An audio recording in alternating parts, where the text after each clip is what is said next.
चाहता हूं कि आज का ये जो ऐतिहासिक दिन है, ये परिवर्तन लाने का शुभारंभ का दिन है। ये दलितों के सम्मान का दिवस है। ये पिछड़ों के सम्मान स्वाभिमान का दिन है। ये गरीबों, मजलूमों, व्यापारियों के सम्मान का दिन है। और साथ ही साथ वो बेरोजगार नौजवान जो इस सरकार में ठगे गए, आउटसोर्सिंग के माध्यम से टाफी देकर के फुसलाने की कोशिश की गई। हमने कैबिनेट में भी आउटसोर्सिंग भर्ती का विरोध किया। हमने कहा जब सरकार पर कोई आर्थिक भार की कमी नहीं होती है, पूरा पैसा खर्च होता ही होता है, तो आउटसोर्सिंग को क्यों, सीधी भर्ती क्यों नहीं? अब वो बेरोजगार नौजवान नौकरी तो पाता है, लेकिन वेतन कितना, मानदेय कितना मिलता है? 7,000, 8,000, 9,000, 10,000। अब पैसा और कहां चला जाता है? बिचौलिए को। हमने बिचौलिए को खत्म करने के लिए कहा था, ये सरकार नहीं मानी। बाद में पता आखिर बिचौलियों को खत्म क्यों नहीं कर रही सरकार? पता लगा वो सारे के सारे आउटसोर्सिंग का जो ओनर है, मालिक है, वो कहीं न कहीं बड़े नेताओं के इर्द गिर्द घूमने वाले लोग हैं। और साथ ही साथ मैं ये भी कहना चाहता हूं, नए नए दांव चलते हैं लोग।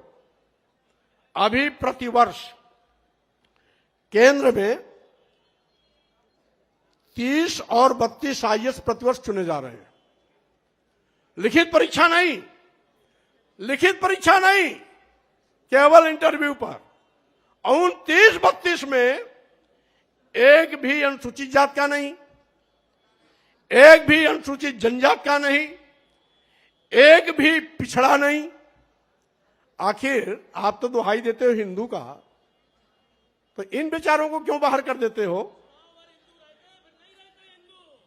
इसका मतलब है आज जो दलित और पिछड़ा है, आज भी आपके लिए अछूत है, आपके लिए भी शूद्र है, आपके लिए भी नीच है, आपके लिए भी अधम है, आपके लिए भी वो इंसान नहीं बल्कि जानवर से बदतर है। और यही कारण है कि आप लगातार इनको अपमानित कर रहे हो, इनको सम्मान नहीं देते हो, और हिंदू की दुहाई देकर चंद लोगों को मालपुआ, हलवा, आईएएस की कुर्सी सब समर्पित, और करोड़ों की आबादी में, यानी 85% आबादी वाला ये दलित, अनुसूचित जात, जनजात, पिछड़ा वर्ग, यह बेकार, और 8-10% लोग काबिल। इसलिए मैं इनके अंदर के चरित्र को उजागर करना चाहता हूं।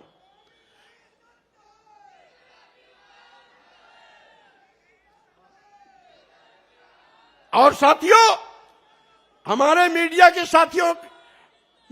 साथी भी कभी कभी कहते हैं कि मौर्य जी इतना विलंब क्यों किया? अरे भाई, 5 साल के लिए जनादेश मिलता है और 5 साल तो इंतजार करना ही पड़ेगा। अब जब 2022 के नए जनादेश की बारी आई है, तब मैंने ताल ठोका है, और ताल ही नहीं ठोका है, यह मैदान श्री मुलायम सिंह यादव का है।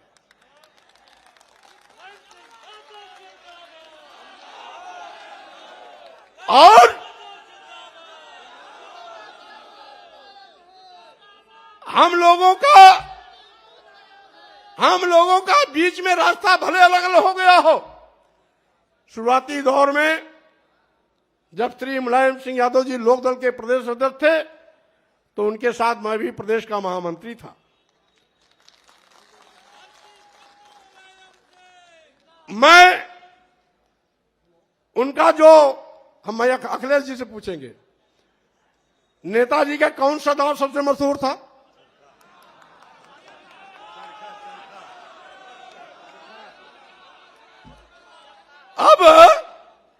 अब नेताजी चरखा दांव नहीं लगाएंगे, बल्कि अब नेताजी की ये पूरी फौज वो चरखा दांव लगा करके एक एक भाजपा वालों को ऐसी पटकनी देगा कि सबको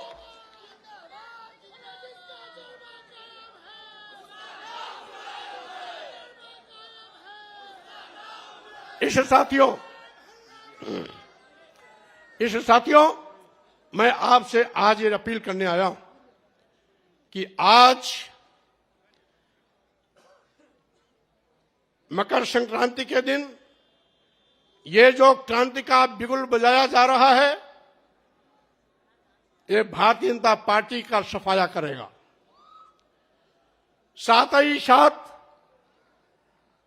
हम मीडिया के साथियों के माध्यम से भी कहना चाहते हैं, और वह बड़े बड़े जो अपने को कोई चाणक्य कहता है, अपने को कोई महारथी कहता है, उनको भी कहते हैं आपके पास जितने दांव हो लगा लो, लेकिन मैं आपको पटकनी जरूर दूंगा, आपको मिट्टी में मिला के रहूंगा, भारतीय जनता पार्टी को खत्म करके रहूंगा, क्योंकि अब उत्तर प्रदेश को आपके शोषण से मुक्त कराने का वक्त आ गया है।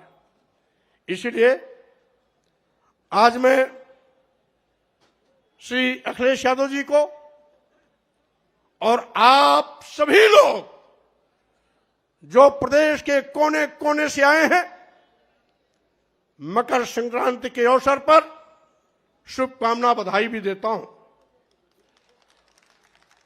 नए उल्लास, नए उत्साह, नए जोश के साथ अखिलेश यादव जी के नेतृत्व में नई सरकार बनाने का संकल्प लेकर के हमारे सभी नौजवान क्षेत्रों में जुड़ जाएं।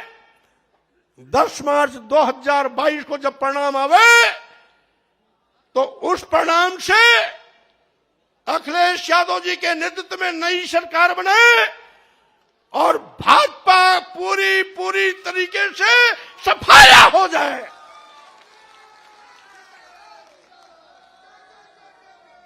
इन्हीं शब्दों के साथ में मैं अपने छोटे लघु मध्यम व्यापारियों से भी कहना चाहता हूं, आप जिस भारतीय जनता पार्टी को अपना मान करके आंख मूंद करके झूम करके वोट देते थे, उसी भारतीय जनता पार्टी की गलत नीतियों के शिकार होकर आज पूरे प्रदेश का व्यापारी चौराहे पर खड़ा हो गया है, बेचारा हो गया है, लाचारी हालत में हो गया है। इसलिए व्यापारियों से भी हम इस संग्राम में जुड़ने के लिए अपील करते हैं। इन्हीं शब्दों के साथ हम आए हुए सभी नौजवानों, भाइयों, साथियों को बहुत धन्यवाद देते हैं और साथ ही साथ राष्ट्रीय अध्यक्ष श्री अखिलेश यादव जी के नेतृत्व में भाजपा सरकार को उखाड़ फेंकने का संकल्प लेकर इस अभियान को आगे भी गति देते रहेंगे। इन्हीं शब्दों के साथ आप सबको बहुत बहुत धन्यवाद, बहुत बहुत बधाई, बहुत बहुत शुभकामना।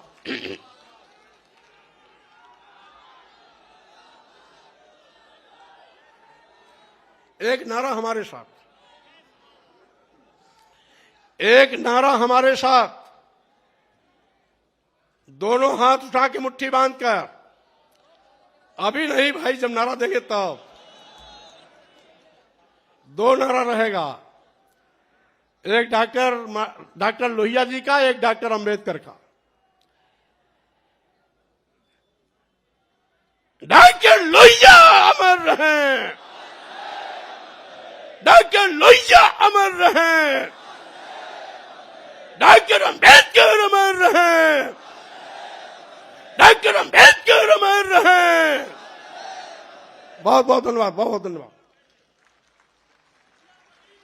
अब मैं कुछ साथी नाम उनके मैं प्रस्तुत कर दूंगा। श्री श्याम शीश राम रवि जी, पूर्व सांसद, इजराउल पूर्व राज्य मंत्री, शेर बहादुर जी पूर्व विधायक सहित बड़ी सूची है, मैं वो प्रकाशित कर दूंगा। मैं अनुरोध करता हूं, जिनका बहुत बेसब्री से आप लोग सारे लोग इंतजार कर रहे थे, समाजवादी पार्टी के राष्ट्रीय अध्यक्ष माननीय श्री अखिलेश यादव जी आए और अपनी बात रखें।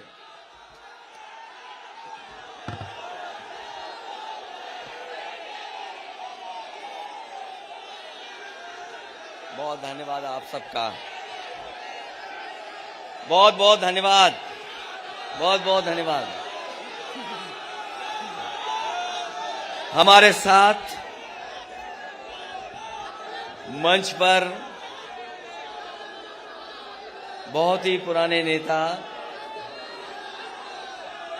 और जमीन से जुड़े हुए,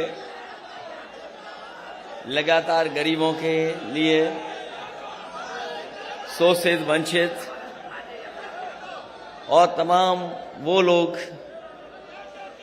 जिन्हें अभी भी न्याय नहीं मिला है, उनकी लड़ाई लड़ने वाले स्वामी प्रसाद मौर्य जी, मंच पर उपस्थित पूर्व में रहे मंत्री धर्म सिंह सैनी जी, विधायक भगवती सागर जी, विधायक विनय साकी जी, विधायक रोशन लाल जी, विधायक मुकेश वर्मा जी, विधायक ब्रजेश कुमार प्रजापति जी,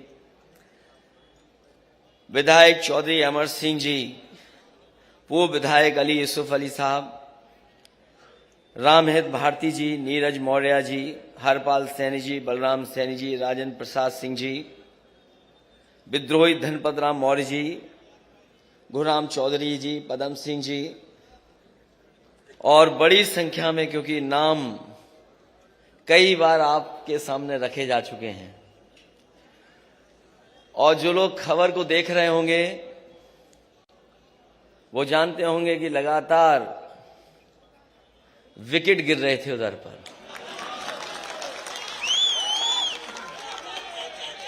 हालांकि हमारे बाबा मुख्यमंत्री क्रिकेट खेलना नहीं जानते,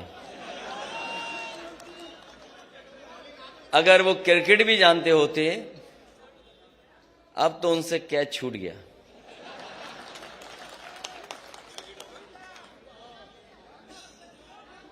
इसलिए मैं सबसे पहले आदरणीय स्वामी प्रसाद मौर्य जी का बहुत बहुत धन्यवाद दूंगा। जैसा कि उन्होंने अपनी बात में कहा कि जिस तरफ वो चल देते हैं सरकार उन्हीं की बन जाती है, और इस बार भी पहले की तरह अकेले नहीं चले हैं, बड़ी संख्या में अपने साथ लोगों को लेकर के आए हैं। ये जो लोग गिनती गिन रहे थे, कभी 80, कभी 20, और कहते थे 3/4 सीटें जीत करके आ रहे हैं। अभी कुछ दिन पहले हम लोगों ने कहा था कि मुख्यमंत्री जी कोई रटने वाला अध्यापक लगा लो जो आपको रटाए, क्योंकि 4.5 साल में आपने बिजली का कारखाने का नाम नहीं रट पाए। अब मुझे लगता है कि रटने के साथ साथ उन्हें गणित का भी अध्यापक रहना पड़ेगा। ये जो 80 और 20 की बात कर रहे हैं, 80% लोग तो समाजवादी पार्टी के साथ समर्थन में खड़े ही हो गए थे।